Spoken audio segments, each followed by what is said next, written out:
when we think about the infrastructure of the future, there is this underlying assumption of scale and, visibility. Right, like massive projects. Exactly. Giant wind turbines dominating the horizon or like massive solar farms stretching across the desert. It feels like the future of energy is something you're supposed to be able to just see from space. Yeah, you expect it to be monumentally huge. Right. But if you look at what's actually happening right now, and keep in mind, it's April 2026, the biggest shift in global energy isn't some sprawling mega project at all. It's almost invisible. It really is. It's the absolute definition of a quiet revolution. Yeah.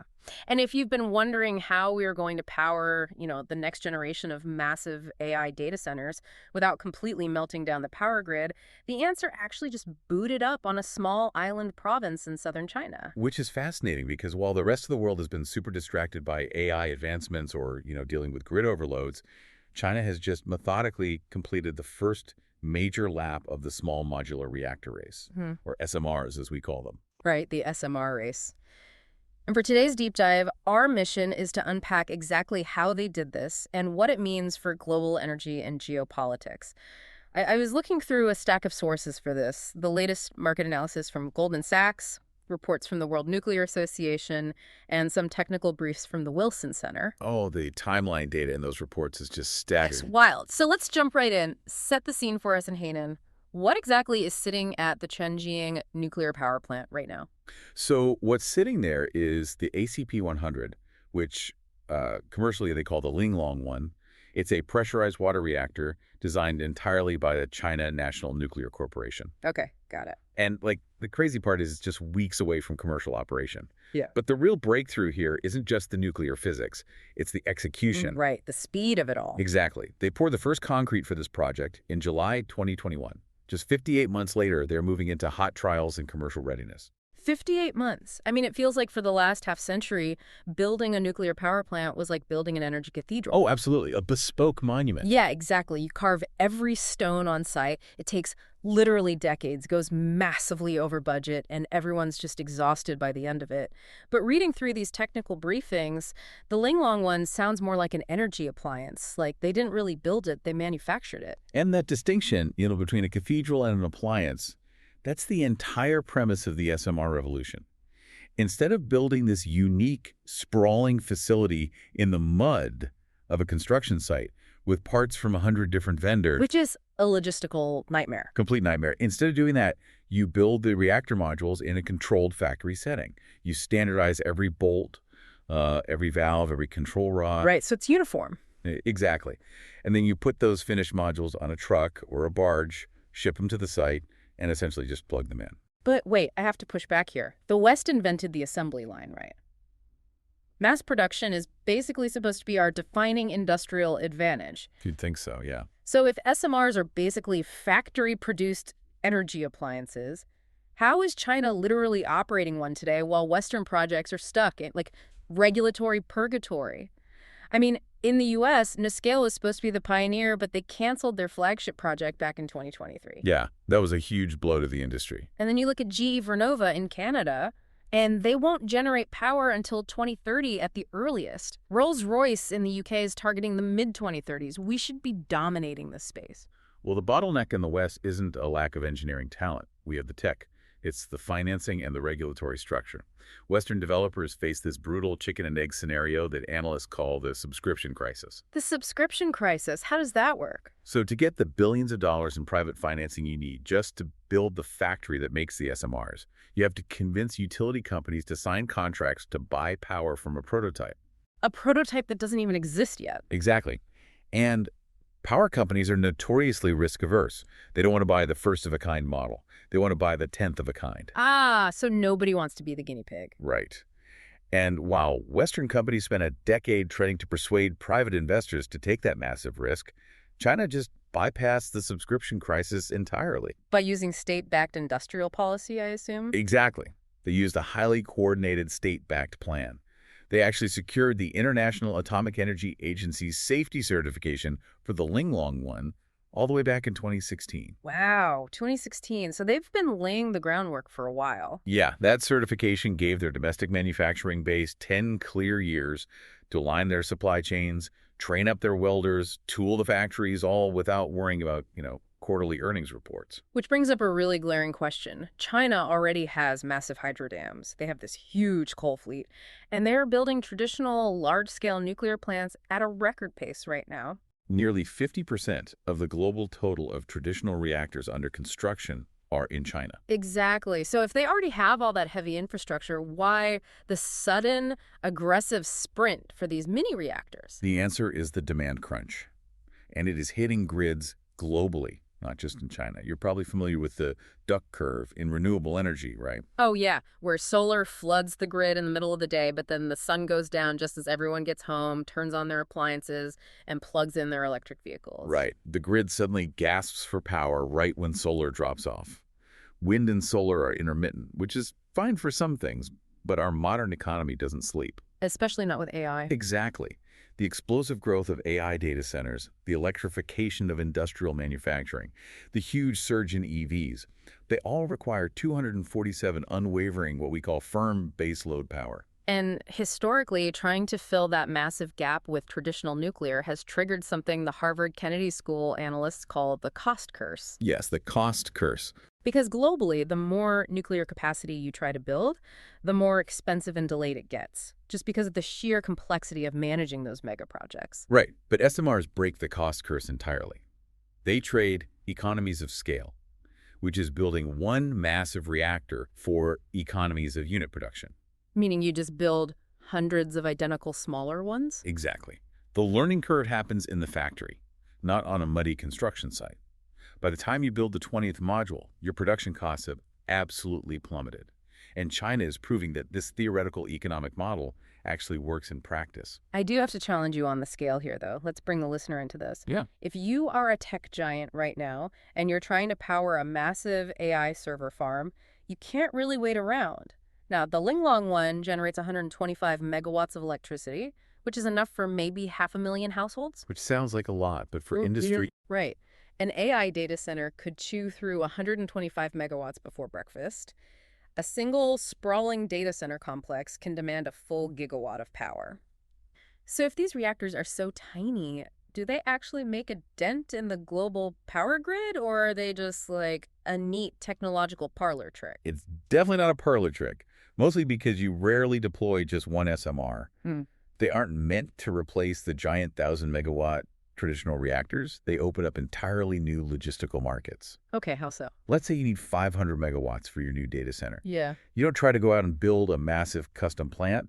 You just install 4 SMR modules right next to each other. Oh, I see. And then as your AI compute needs grow maybe 3 years later, you just order a 5th module and literally snap it into the existing site. So it scales exactly with your business demand. You don't have to overbuild and sit on like massive unused capacity for 20 years while you wait to grow into it. Precisely. And think about the geographic flexibility too. One of the most brilliant applications is dropping an SMR directly onto the site of a retired coal plant.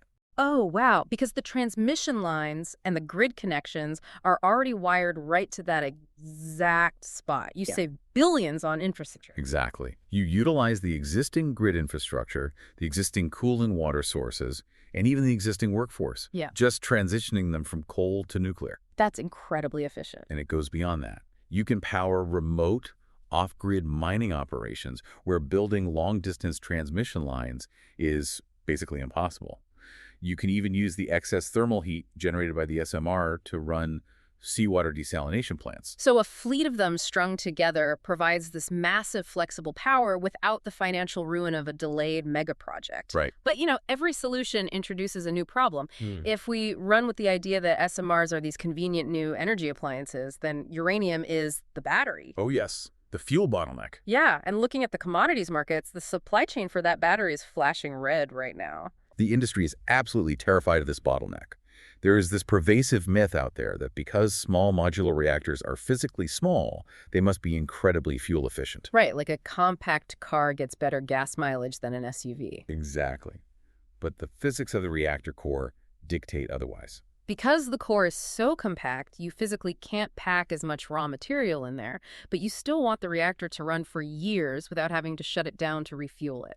To achieve that, many SMR designs require similar or sometimes significantly higher, amounts of uranium input per megawatt of electricity generated compared to a huge traditional reactor. Wait, really? So they're actually hungrier for fuel on a per megawatt basis? Yes. Let's look at the raw math here. Projections suggest that if the world deploys just 100 to 200 SMRs by 2040, and that's honestly a conservative estimate if they really take off to power AI, that adds an entirely new demand of 20,000 to 40,000 tons of uranium every single year. 40,000 tons. I was reading that that is up to 50% of the entire global mine production happening right now, just to feed the SMRs. That's not some marginal increase. That is a systemic shock to the market. And it gets vastly more complicated when you look at the specific type of fuel these new reactors need. Right, because standard nuclear fuel is like regular unleaded gasoline, but these advanced compact cores need like high-octane fuel to run for extended periods. Exactly. They require something called HALEU. High-assay low-enriched uranium. Right. Traditional nuclear reactors run on uranium that's enriched to about 3 to 5%. But to get an SMR to operate efficiently in that tiny footprint, you need a much denser battery. You have to enrich the uranium up to between 5 and 20%. You're packing a lot more punch into a much smaller space. Yes, but the geopolitical problem is that the facilities capable of enriching uranium to that specific HALEU level are heavily concentrated. Let me guess. Russia. You got it. Russia currently controls roughly 40% of the world's total enrichment capacity and about 46% of global fuel cycle services. The West is scrambling to break that reliance. You have companies like Urenco and Centrus in the U.S. that are just now starting to spin up commercial enrichment activities specifically for HALEU. But it is a very slow, very capital-intensive process to build out that kind of infrastructure. Honestly, it sounds like we are sleepwalking into a scenario where we're just trading a 20th century reliance on Middle Eastern oil for a 21st century reliance on highly concentrated uranium and, well, Russian enrichment facilities. It's a very real concern. Let's ground this in a real-world scenario for a second. Say a country decides tomorrow, hey, we want to build 10 SMRs to modernize our grid. Where exactly do they get the fuel, considering a new uranium mine takes, 7 to 10 years from discovery to actual production? They are forced into long-term strategic contracts immediately. And that is exactly why uranium prices have surged. Back in 2016, uranium was languishing below $20 a pound. Recently, it broke past $80. It shifted from this sleepy, cyclical commodity into a critical strategic asset.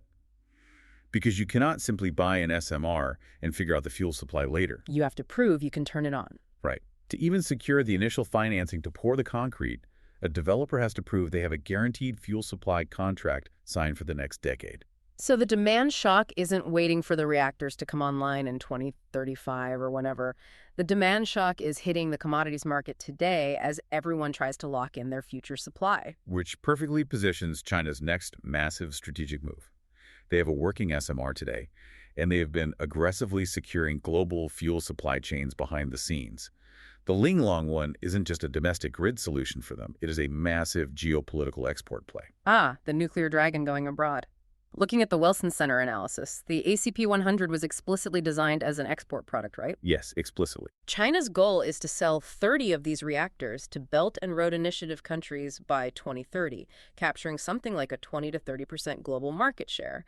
And the target list is basically a who's who of the global south and the expanding BRICS economic bloc. Oh, absolutely. We're talking about Saudi Arabia, South Africa, Brazil, Pakistan, Indonesia, Egypt. Which makes sense because these are emerging markets desperate for massive amounts of firm power to industrialize, but they don't necessarily have their own mature domestic nuclear programs. Exactly. And China approaches these nations with a comprehensive turnkey package. This is a level of integration the West currently just struggles to match. How so? What makes it turnkey? Well, China isn't just handing over the blueprints and letting the host country figure out the rest. They're offering to construct the physical plant using their own state-backed construction firms. They train the local workforce to operate it. Wow, full service. And they provide the long-term financing through state banks at interest rates that Western private capital simply can't compete with. And crucially, they bundle the entire thing with fuel cycle services. So it's an all-in-one deal. Think about this. If you're listening, like buying a highly subsidized smartphone, the upfront cost is incredibly appealing, right? but you are completely locked into the manufacturer's operating system. Yes, perfect analogy. You have to use their proprietary repair shops. You can only use their specific charging cables. Except, in this case, the contract lasts for 60 years, and the device is powering your entire nation's economy. Geopolitical analysts actually refer to this strategy as the nuclear belt and road. When a sovereign nation purchases a turnkey Chinese reactor, they are essentially opting into a multi-generational dependency. Because nuclear fuel isn't interchangeable. Exactly. If you install a Linglong one, you must buy their specific fuel rods. You must rely on their technicians for maintenance and eventually for waste management. So, if diplomatic relations sour, say, 10 or 20 years down the line, that host country can't just call up Canada or Australia for a quick top-up of uranium. No, they can't. Their entire grid relies on proprietary Chinese technology. If they cut ties, the lights literally go out. And the geoeconomic leverage that provides is immense. It binds the energy security of emerging BRICS nations and global South economies directly to Beijing for the better part of a century. It's really not just about reducing carbon emissions.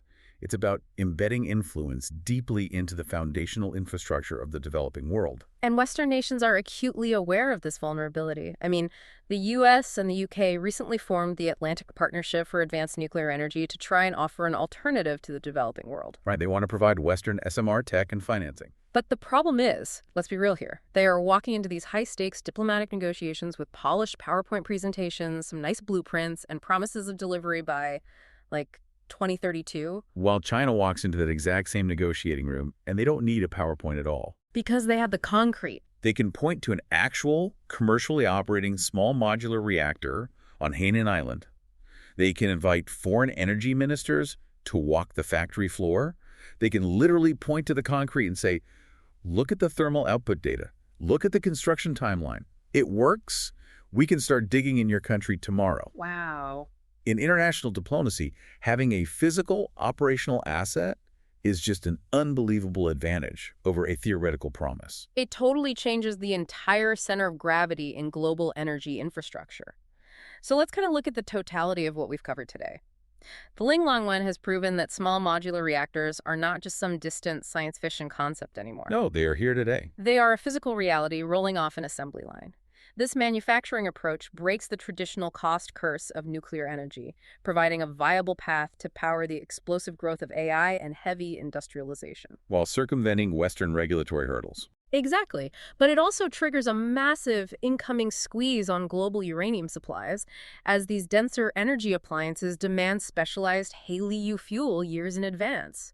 And crucially, it gives China a 60-year geopolitical lever to deeply integrate its technology and supply chains into the expanding BRICS alliance and the broader global South. Basically, the nation that successfully scales this technology first doesn't just get clean energy. They get to write the operational and diplomatic rules for the next century of nuclear power. Which leaves us with a final, slightly unsettling thought to mull over. We talk endlessly right now about the future belonging to the countries that control the best artificial intelligence, the smartest algorithms, the most advanced neural networks. All anyone talks about. Right. But AI requires unimaginable amounts of firm baseload electricity just to exist. So if the physical infrastructure powering the next century of digital innovation is reliant on an exported, turnkey nuclear supply chain... It shifts the balance. Exactly. Does the true power lie with the country that writes the code or the country that controls the plug? That is the defining strategic question for the coming decade. A quiet revolution, really hiding in plain sight. Well, thanks for joining us on this deep dive. Keep questioning the world around you, and we'll see you next time.